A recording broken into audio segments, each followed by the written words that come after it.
Hi everyone, Sarah the Catholic Homemaker here.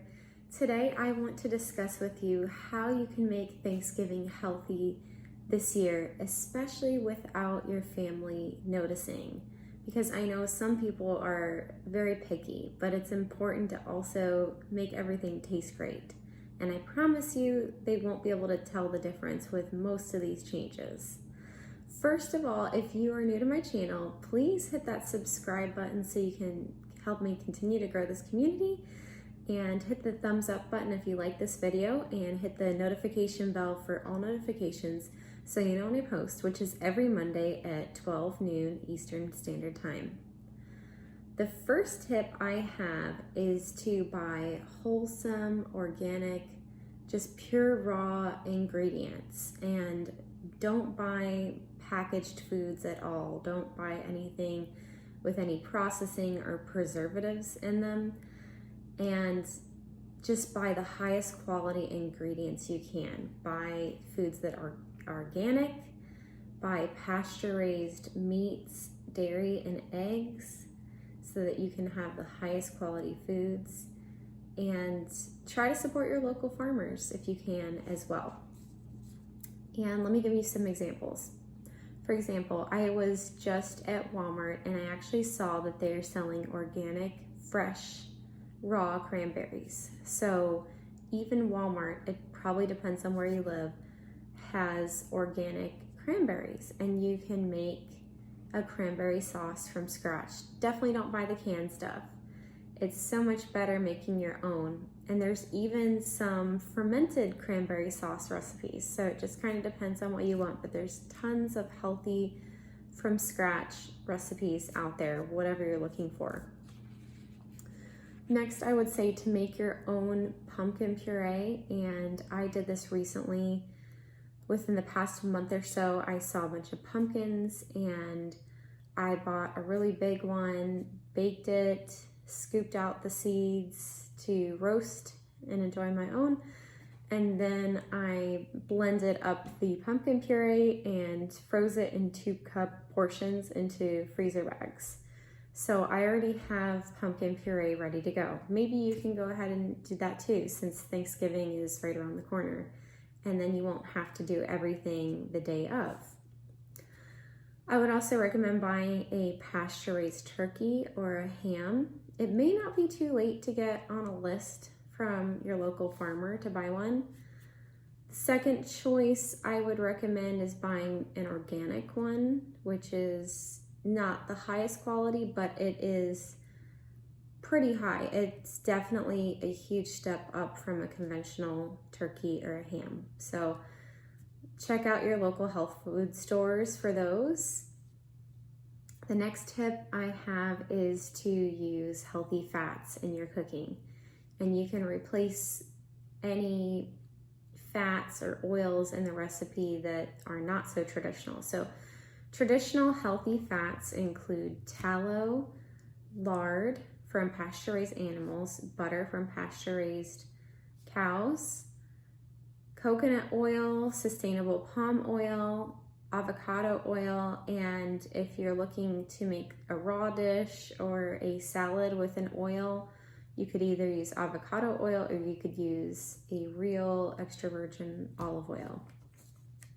Now, I've heard that the California olive oils are legitimate, because if you haven't heard, there's actually many olive oils out there that aren't true olive oils because they are adulterated with other cheaper oils that you might want to avoid. And if you aren't aware, the oils that you should be avoiding are cottonseed, canola, corn, soybean, and even sunflower and safflower oils aren't so great either. But the first set of oils and fats that I listed are very traditional, stable, and healthy. So please, please use those at Thanksgiving, and your family and your friends will definitely thank you because the taste will be so much better. And your stomachs will thank you too, because I in particular am very sensitive to eating vegetable oils, and I think probably a lot of people are, they're just not aware of it, but it definitely gives me big stomach aches. And try the healthier fats if you haven't, and maybe you'll notice the difference. You'll definitely notice the difference in taste. And next I would say make healthy substitutes. If a recipe calls for coconut oil, if a recipe calls for canola oil, definitely don't use that. Use avocado oil if it absolutely has to be an oil. It's a very neutral tasting oil and it's great for you. Or just use butter. There's a lot of Thanksgiving recipes that just taste great with butter, or maybe other traditional fats like lard. So it just depends on what you're looking for, what the recipe calls for. Pecan pie, this can be a really big culprit. And it's because pecan pie traditionally, or at least in the last couple decades, or I don't know how long it's been going on, but recipes use corn syrup. And corn syrup is a modern invention. So if pecan pie existed from a while ago, I imagine they had to have used more traditional sugars, right?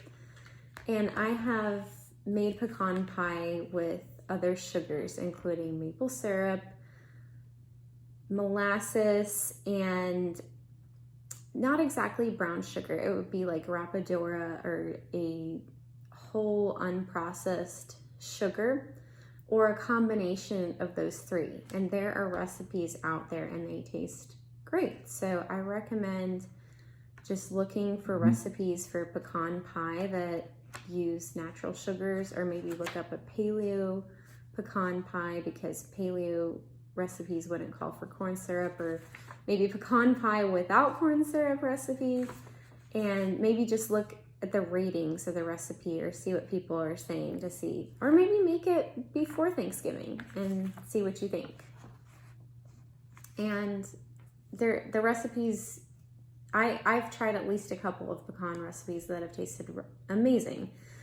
So it's just a matter of finding the right recipe, or maybe you're naturally a good cook in the kitchen and you can kind of taste it as you go along to see if it's going to actually taste authentic. So unfortunately, I can't remember which recipes I've used in the past, but if I find anything good, I will link it for you guys. Number 4, I would say, is to prepare your foods traditionally. So that includes soaking and souring your grains, beans, nuts, and seeds. So if you're making pecan pie, for instance, soak those pecans to make crispy nuts. Soak and dehydrate, and then they'll be ready to make pecan pie, and then I'll make it much more digestible. And if you are making anything with bread in it, or anything with flour or dough, like the pie crust, consider making a sourdough crust or something that has been soaked. I'm planning on making sourdough dinner rolls, and also maybe 1 or 2 pies with a sourdough crust going to it. And since I have my sourdough starter that I feed weekly, that will be very easy to maintain. Once you have that starter, it's very easy to continue going. And if you're making a stuffing, I would recommend using chopped up sourdough bread pieces or sprouted. And there is a really good organic sprouted bread from Aldi. I cannot remember the name of it, but it has the Aldi brand on it, and I've read the ingredients on there, and the ingredients are pretty good.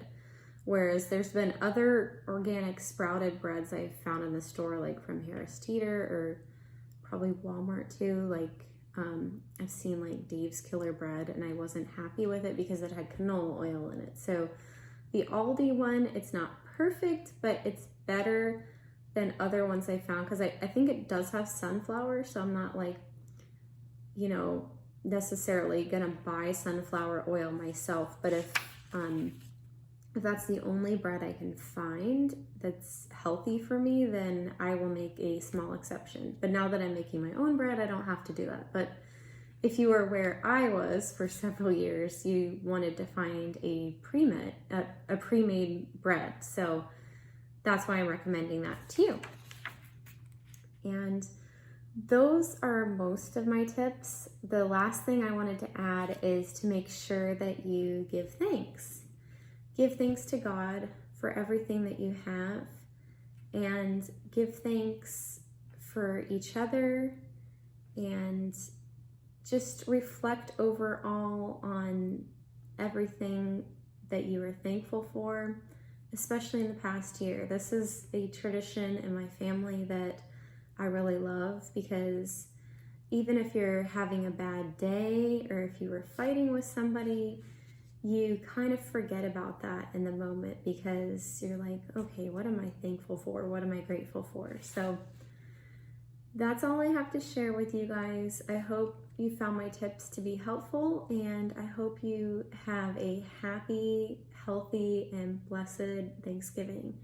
Until next time, bye, and God bless you and your families.